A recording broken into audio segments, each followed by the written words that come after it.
Ok, bonsoir à toutes et à tous, bonsoir à tous les connectés scotchés Teranga Info. Sur le net, bien sûr, moi je me nomme Benzo Dessian, le présentateur de cette émission. L'émission s'appelle Chant à l'éternel. Aujourd'hui, nous avons becté à me contenter, bien sûr, accueillir ce plateau, ben chante de l'éternel. Il vient des Parcelles Assainies, Marie Immaculée, donc chanteur-là, ben, on va me présenter où pour téléspectateurs et aussi nous savons qui nous invité moi quand à faire le juger.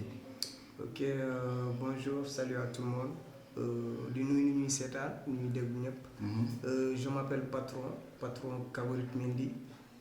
J'habite au Parcelles Assainies, unité 26, chantre de l'éternel, jeune étudiant qui se base au PA unité 26. Ok, donc patron K Mendy. D'habitude, dañuy gis chantre l'éternel yi ñoom bu ñu demee ba nekk chantre dañuy changer seen tour. Pourquoi patron K Mendy? Bon, pourquoi Patron K Mendy, c'est juste, bon, c'est dans moi. Donc, tout le beau, nous, mes parents et jox. Donc, c'est un choix que j'ai fait. Un choix vu que mon nom ñëpp xamee aussi. Ñëpp tout boobu lañ ma xamee. Et j'ai dit que pourquoi pas garder ce nom au lieu de changer ça. Mais il n'y a rien d'autre. D'accord. Donc patron K Mendy bu nekk benn jeune artiste chantre. D'habitude bu ñu nee chantre dañuy xam fan la centre au centre, donc dañ nekk koo xamante ni dafa nekk renouveau charismatique. Dafa nekk koo xamante ni bon appartenance dans l'église la, l'église chrétienne en somme. Donc tey patron K Mendy ñëw ci émission Chant à l'éternel tout d'abord. Donc patron dama koy invité en tant que chantre, aussi en tant qu'enfant de Dieu. Donc patron balaa ñu commencer émission bi balaa ñuy dem ci événement bu ñuy xaar le 5, donc dama bëggoon patron wax ñu tuuti par rapport ak vie am ak le Christ. Ok. Bon, moi je dis que Patron Mendy, avant tout, commencé la musique vers les années 2010. C'était pas une louange, donc période où je hip-hop, R&B. D'accord. Et vers les années 2014, c'est là de son premier single louange. Donc, et je rends grâce à Dieu, moi je me parce que yàlla mooy programme dara ci sa dund. Donc man musuma xalaat ne dinaa dem ba di woy ay louange. D'accord. Donc aujourd'hui yàlla bu ko defee sama dund dama koy sant di ko gërëm. Donc ci laa def sama premier single bu tudd Jésus le roi. Donc teg en même temps mayoon sama groupe Changer au monde. Je faisais même la même musique que je faisais avant. Mais arrivé en fin 2015, c'est la jël sama décision. Ok, donc ci loolu noonu nit ñi décision bi nit ñi ñëw d'habitude man sama invité dama leen koy laajte léegi patron dafa nekkoon ci beneen monde bi nga xam te ne bokkuloon ak fi mu nekk nii. D'habitude musique boobu dañ ko tuddee ñun dans l'église catholique dañ ko tuddee musique monde soo gisee tey moo ne artistes yi nga xam ne dañ def R&B dañ def loo xam te ne hors église la. Donc tey patron ñu dañ bëggoon xam yow sa rencontre avec le Christ. Quand est-ce que patron a rencontré le Christ? Donc moi je dis que Patron a rencontré le Christ vers les années 2014. D'accord. Donc c'est un moment boo xam ne dama dem commencer am des sentiments profonds qui est de louer le Christ. Qui est de louer le Christ. D'accord. Et ça m'a semblé un peu lu beesoon ci man la parce que je musumoon am sentiment yooyu noonu. Sentiment yi ma amoon c'était juste que hip hop, rap, woy, R&B. Donc, arrivé à ces moments-là, j'avais un désir profond qui est de louer. Donc, et cette décision, ce désir de faire fréquenter, je mon frère. Je me dis, waouh, je fais des je sens oui, louange, quoi. Tu vois, et je chantonnais à la maison, tu vois, dire prendre oui, des mots là, donc, et aujourd'hui, par la grâce de Dieu, j'ai fait un single. Et j'ai dit que parce que sentiment pour faire demande et j'ai dit j'ai prié au Seigneur. Et j'ai dit Seigneur, si c'est ce que tu veux dans ma vie, que ta volonté soit faite. D'accord. Parce que man ni moy dund ni du lu ma doon dund tout le temps. Donc c'est arrivé à ce moment-là. Sama xel dem ci yow. Mais bu fekkee yow sama baat bi soxla nga ma màggal la. Jox naa la sama bopp. Et par ça, c'est la gagné Jésus est le roi. Et moi, bien accueil encourageant de la part du public. Et c'est ça. Et je rends grâce à Dieu. Aujourd'hui, jusqu'à fin 2015, on a une décision vous mettez. Parce que vu que dans un groupe, il y avait des projets. Mais Dieu m'a fait comprendre que man ci boppam mënuma ko woon booleeg leneen parce que je pouvais plus tricher mënuma tricher parce que le fait que ma doon louer man sama guitare sax je pouvais plus chanter les autres chansons tey jii woy yàlla mu nekkoon sama bopp te li remarque bu ma def ci woy boobu c'était juste nekkul woy kese mais woy boo xam ne ça nourrit l'âme parce que sensation connexion bu ma doon am quand je chantais c'était différent ak bu may am quand je fais l'autre musique. Gloire à Dieu. Et je rends grâce à Dieu et gloire à Dieu. Et je suis que Seigneur, là, tu veux, tu m'appelles. Et je te donne ma personne. Donc, cela officialisé en tant que chanteur. Tu l'as dit que Seigneur, me voici, utilise-moi pour ta plus grande gloire. Ok, donc chantre de l'éternel, déjà, patron, mon est que chantre de l'éternel. Donc, le patron, tu bon ministère, c'est-à-dire, d'habitude, beaucoup de chantres, il y a au niveau de Côte d'Ivoire, les Shekinah et autres. Récemment, Eden, donc nous avons un ministère. Donc, chantre d'un ministère. Mon est que chantre de l'éternel, mon est que ministère chant. Aussi, mon est que un prophète. Mais les yo, dans un charisme chant, mon est que chantre. Mais est-ce que patron, t'es dit, on a un ministère bon nek? Wow, patron bon. Adhéré au ministère Yiftidoul Renouveau Charismatique de MIPA. D'accord. Donc je profite de cette occasion pour nous et pour dire que Dieu vous bénisse. Yiftidoulé parce que et il y a des frères et sœurs qui sont là-bas et autour de la parole Dieu nous apprend beaucoup de choses. Il y a du jangal lu bari. Motax je rends grâce à Dieu pour cette famille qu'il m'a donnée. Donc Yiftidoulé de MIPA. Donc ci la nek. Mais depuis quand nga rencontré groupe Yiftidoulé? Quand nga dugg ci groupe bi? Donc dugg naa ci groupe bi war na def à peu près 3 mois parce que yagul. D'accord. Yagul bu yagé ba yag 3 mois lay def. Et pourquoi lan mo yobbu ci groupe bi? J'avais senti que dama soxla won tok ak samay frères et sœurs autour de la parole. Donc je méditais tout seul à la maison parfois avec samay quelques frères. Mais j'ai dit que pourquoi pas, s'il y a un ministère qui est là, et sa mission c'est partager la parole de Dieu. Et pourquoi pas je vais venir, parce que Dieu parle à travers nos frères et sœurs. À l'aide de l'Esprit Saint, par l'Esprit Saint, Dieu nous parle. Et je dis que je vais rencontrer mes autres frères chanteurs. Dans Yiftidoulé. Voilà, dans Yiftidoulé. Et ensemble, on va élever le nom de Jésus. Ensemble, on va méditer la parole. Ensemble, Dieu va nous bénir. C'est ça. D'accord. Donc, patron, tu as un groupe Yiftidoulé. Patron, nous avons tu vois, tu tagas magal sur le boram Jésus Christ. Donc, patron, mais est-ce que l'initiative, patron, participer pour la construction de notre chapelle de l'unité 6, est-ce que de faire parce que patron de Fobok Yiftidoulé, mon patron a une initiative organiser un concert pour participer pour la construction de notre chapelle, ou bien patron de faire un idée beau avant? Bon, moi je dis que je suis toujours pour les plus développer sur une communauté. Man lolu bokk na ci sama mission. Donc vu que concert bi bama koy def bama ko jël décision tombé juste il y avait moment bobu nonu un besoin de soutien pour la construction de la chapelle de l'unité 6. Et je dis que Seigneur, je crois que ce concert-là sera l'occasion où je vais, moi et mon équipe TMC, qui est Team Magal Christa, on va participer nous aussi en tant que membres de la communauté ci construction chapelle boobu noonu. Donc c'est la toog waxtaan ceeg samay nit waxtaan ceeg samay frères et sœurs yoo xam ne ñu ñoo formé Team Magal Christa. Donc et on a vu que gis nañ ne lu rafet la te lu neex ci xol la parce que y a un proverbe qui dit que la bonté fait du bien à celui qui l'exerce. Donc, nous, le fait que nous développons, ça nous a fait du bien. Jusqu'à présent, d'avoir pris cette décision, nous m'écouter. Donc, dans la joie, avec plaisir, on va participer à la. D'accord. Mais est-ce que, patron, tu as initié beaucoup de TMC? Est-ce que vous avez tout de TMC? TMC?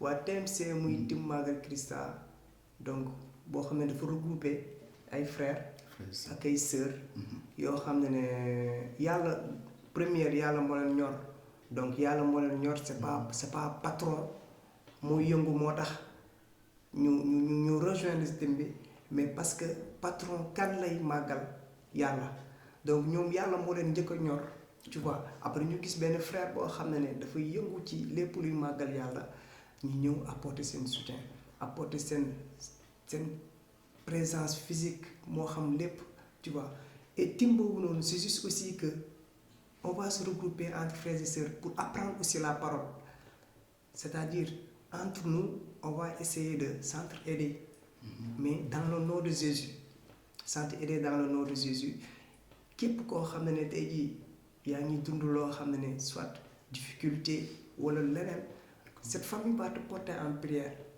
tu vois ou bien képp koo xam ne tu as besoin d'aide ou bien de soutien on est unis pour ça on est unis pour élever le nom de Jésus on est unis pour s'entraider en tant que frères et sœurs en Christ. D'accord léegi patron léegi leeral nga ñëw ci TMC la ma waral ak la moo tax a jóg TMC ndax man dama assister seen réunion plusieurs fois mais est-ce que mën nañ dem léegi ci événement bu ñuy xaar le samedi 5 août. te événement bi la moo tax patron jël initiative organiser événement pour aider les Oblats de Marie Immaculée pour la construction de notre chapelle de l'unité 6. ok d'abord mooy comme tey sànq maa ngi koy wax et je dis tout ça je dis c'est grâce à Dieu. parce que pourquoi je dis grâce à Dieu parce que mënoon naa xalaat leneen lu dul def sama concert xam nga lancer sama carrière donc pourquoi l'idée m'est venue que war naa participer ci construction chapelle bi ainsi de suite moi je dis que c'est grâce à l'Esprit Saint parce que tey jii parce que c'est une pensée qui est positive te tout ce qui est positif de pensée et de l'Esprit Saint parce que c'est lui qui éclaire tout ce qui est sombre dans notre pensée donc et c'est une décision boo xam ne je l'ai pris grâce à l'Esprit Saint et je dis que c'est participer en tant que membre de la communauté. D'accord. Participer en tant que disciple de Jésus-Christ c'est bon participer en tant que talibé Christa ci construction chapelle boobu noonu. participer aussi en tant que chantre mais est-ce que mën nga ñu wax la may chantre. bon chantre tey jii bon mun naa ne mooy benn personnage la boo xam ne tey jii dafay évangéliser dafay jàllale kàddu borom bi ci wëy ci louange c'est-à-dire par voix bu mu yor voix bu ko yàlla may ci lay màggalee yàlla si lay jàllale message yu yàlla si lay indee ñuy déglu ñu mën a jokkook yàlla ñu mën a ñaan borom bi ñu mën a xam na ne man màggal borom war na ma màggal borom bi war na ma tu vois donc conduire peuple de Dieu bi tu vois ci yàlla donc par la louange. léegi donc dañuy taxaw foofu ci chantre de l'Éternel la muy signifier chantre mais léegi dañuy dem patron dañu ma ne da nga génne benn mixtape léegi ma dama bëgg pour wax ñu mixtape bi. maxi bi. ok oui donc oui le 16 avril passé. J'ai sorti un maxi qui s'appelle Ba ma xamee Yeesu. waaw et c'est un maxi de 8 titres moo ci nekk donc maxi bi c'est juste pour rendre grâce à Dieu sant yàlla. ce qu'il a fait pour toi. oui ce qu'il a fait pour moi. et pourquoi Ba ma xamee Yeesu pourquoi le titre Ba ma xamee Yeesu parce que avant li ma doon dund comme l'autre musique profane bi ma doon def. j'avais pas cette concentration de trop avec mon Dieu. donc xamoon naa yàlla mais pas xam bu tax ñu wax tu vois mais le fait de le rencontrer à travers la louange mooy li may dund nii donc ça m'a permis que ma gën a gëstuwaat ay kàdduwam ma gën a xam tey jii borom bi taxawaayam ci ñun mbëggeel bu mu am ci ñun yërmande bu mu am ci ñun te suñu ndam rek la bëgg donc et je dis que pourquoi pas je vais pas prendre ce titre là comme Ba ma xamee Yeesu ma def ko titre maxi bi parce que li ma xamoon avant mooy dund li ak li ma xam léegi bokk. mais léegi maxi bi ñaata titre la maxi bi est-ce que mu ngi détaillé titre par titre nga wax ñu chant bu nekk lan nga ci bëgg a ban message nga ci bëgg a véhiculer. ok waaw maxi bi bon c'est composé de 8 titres. Voilà am na Ba ma xamee Yeesu donc mooy li ma wax Ba ma xamee Yeesu déjà wax naa ci sama parcours. ci li ma découvrir ci Christ et je dis que jusqu'à présent maa ngi découvrir yàlla parce que c'est une vie tu vois chaque fois daf ma jàngal lu bees donc ci li ma jot a découvrir ci moom ci laa témoigné ci titre ba ma xamee Yeesu ci maxi bi yëpp mais aussi ba ma xamee Yeesu andi na yeneen facette voilà comme yan comme koo xam ne feebar na juróomi at tu vois hôpital bu nekk mu dem fa mënul wér donc mais ba mu xamee Yeesu Christa ci la am wér gu yaram donc et y en a beaucoup et am na ñoo xam ne sax dund nañ feebar nañ plus de 5 ans donc am na tamit koo xam ne tey jii am na njaboot tu vois wër na liggéey partout mënul am liggéey mais le fait que mu gëstu delloo xelam ci yàlla xam Yeesu si la amee ndam am liggéey. mais ci max bi dafa mel ni dafa am benn titre buy ne Jésus est le roi. waaw voilà pourquoi tu dis que Jésus il est le roi.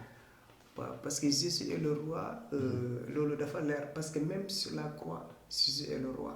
D'accord. Pourquoi il est roi il est roi parce que déjà la manière dont il est venu dans le monde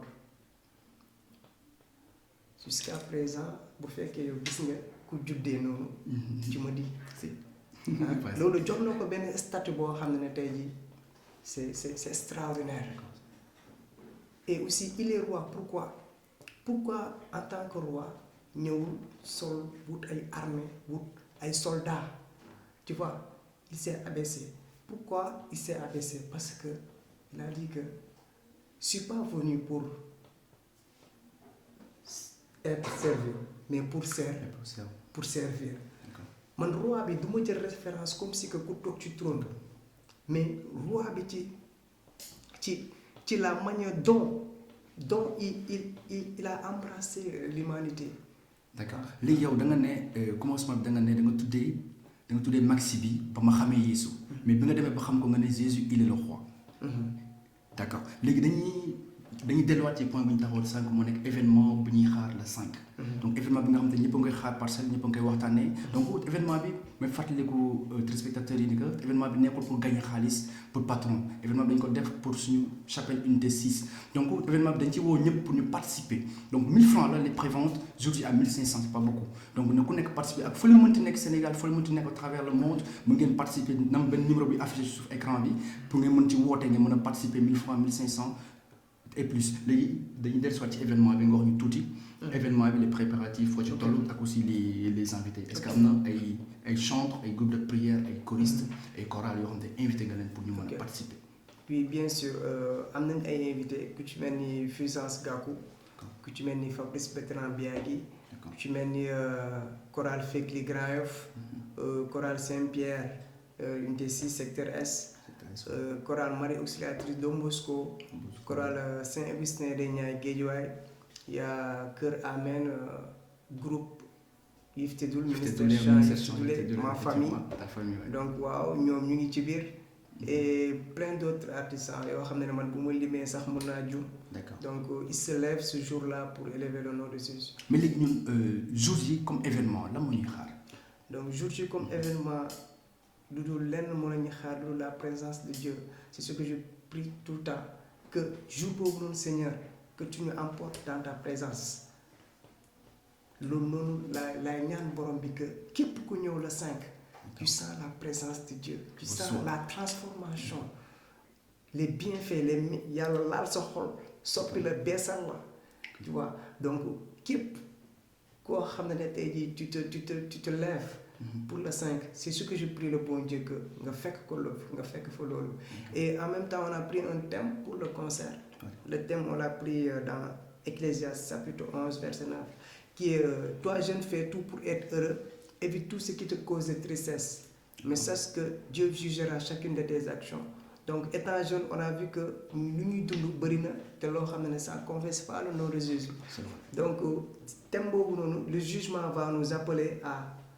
savoir ban mbégteel la ñu yàlla woo et pourquoi juger parce que dafa am lu bokkul ci këram et nous étant jeune lan moo bokkul ci këram xam ko c'est très important. léegi est-ce que mën nañu xam lieu bi fi nga waroon defee ndax joxal ma benn information nga ne ma da nga koy defee au sein de la paroisse mais est-ce que léegi da nga da nga koy changer d'accord mais est-ce que mën nañu xam léegi lieu bi pour ñi nga xamante ni xamuñu Dakar xamuñu Parcelles ñu mën a ñëw. waaw lieu bi c'est à Mipa mais derrière Mipa y a un terrain qui se trouve là-bas mooy Bon Samaritain. Donc concert bi foofu lañ koy defee le 5 août donc ku ñëw paroisse Mipa rek boo xoolee Bon Samaritain ak paroisse Mipa presque c'est la paroisse mais jusque c'est dans l'autre côté donc boo ñëwee foofu noonu rek tu gars yi dañ la orienter dinañ les gens qui sont là-bas ils vont t'orienter les membres. Mais pourquoi choix boobu noonu nga defee ko derrière la paroisse? Donc pourquoi ma defee ko derrière la paroisse y a beaucoup de critères. Maanaam bon vu que aussi déjà scène bi li ma ci bëgg comme les matériels qu'il faut ak place ou église bi dans la salle dafay indi benn problème donc problème de place donc loolu gën na pousser aussi ñu ne on va se déplacer pour ñu def ko ci ginnaaw église bi vu que dinañu mën a def scène bi d'une manière normale sans comme donc da nga décidé de jouer live. Oui, je vais jouer en live. Tout à l'heure da nga mentionné Fulgence Gakou. ñu xam ko un chant de l'Éternel bien connu. Donc yow sa relation ak yeneen chantres yeneen groupe de prière. waaw moi je dis action de grâce quoi action de grâce parce que Fulgence man ak moom bu ñuy tasee dañuy tase pas mal de concerts mais daf may conseiller te pourtant et je dis que grâce à Dieu parce que mënoon na ñëw ça va bien mais il voit ce qui est bien et il le fait à son frère pareillement pour Urbain Nassalan pareillement pour Fabrice Bertrand Biagui pareillement pour Jean-François le bon berger donc am nañu relation boo xam ne macha allah et sant naa yàlla ci loolu noonu donc dañ may conseiller te duñ ci taay. Ok léegi yow après le 5. Après les 5 patron lan lay pare pour la nouvelle évangélisation. Ok bon après le 5 on a d'abord l'objectif bu ñu am mooy def benn tournée. Donc boo xam ne donc à travers concert le 5 août lañ koy commencer. D'accord. Donc après on va partir à Don Bosco jóge Don Bosco dem Saint-Paul ainsi de suite. Donc loolu moo nekk suñu plan pour lancer le message. C'est de voir faire le tour des paroisses une tournée paroissiale. Ok donc tournée paroissiale léegi da nga mentionné ñaari paroisse mu nekk paroisse Don Bosco ak paroisse Saint-Paul de Grand-Yoff. Ok donc le mot de la fin. waaw le mot de la fin je vous remercie vous Benzo donc et sant yàlla aussi parce que moom mooy joxe occasion mooy joxe. Teranga waa di sant tamit waa Teranga TV donc gars yi ci occasion bi nii ak invitation bi ngeen ma defal tey et di ñaan yàlla aussi tamit mu may leen ndam. amiin barkeel seen liggéey aussi. amiin waaw lépp li ngeen bëgg rek borom bi teg ci loxo. donc sant naa bu baax et di woo ñëpp nag le 5 ñu ñëw concert bi ñu màggal borom bi et aussi képp ku nekk fi nga nekk en union de prière parce que soxla nañ ko on porte en prière le programme Dieu fait grâce. Merci. Ok donc mbokk yi lañ fi amoon tey suñu chanteur patron mu fi jaaroon tey pour def pub le 5 août. Donc moi de maintenant je appelle à tous les jeunes chrétiens ñëpp ñi nga xamante ni bëgg nañ jàppale l'église catholique ñëw participer 1000 francs 1500 c'est pas beaucoup na ku nekk ñëw participer jënd ticket pour la construction de notre chapelle de l'unité 6. C'est la chapelle des Oblats. Oui, de Laos des Oblats de Marie Immaculée. Alors ils ont fêté les 400 ans. Ouais. 400 ans voilà. Donc mesdames et messieurs ñu ngi leen di ñaan pour ku nekk ñëw participer mais balaa ñu dem patron il faut nga may ñu benn adoration voilà benn adoration mu ndaw.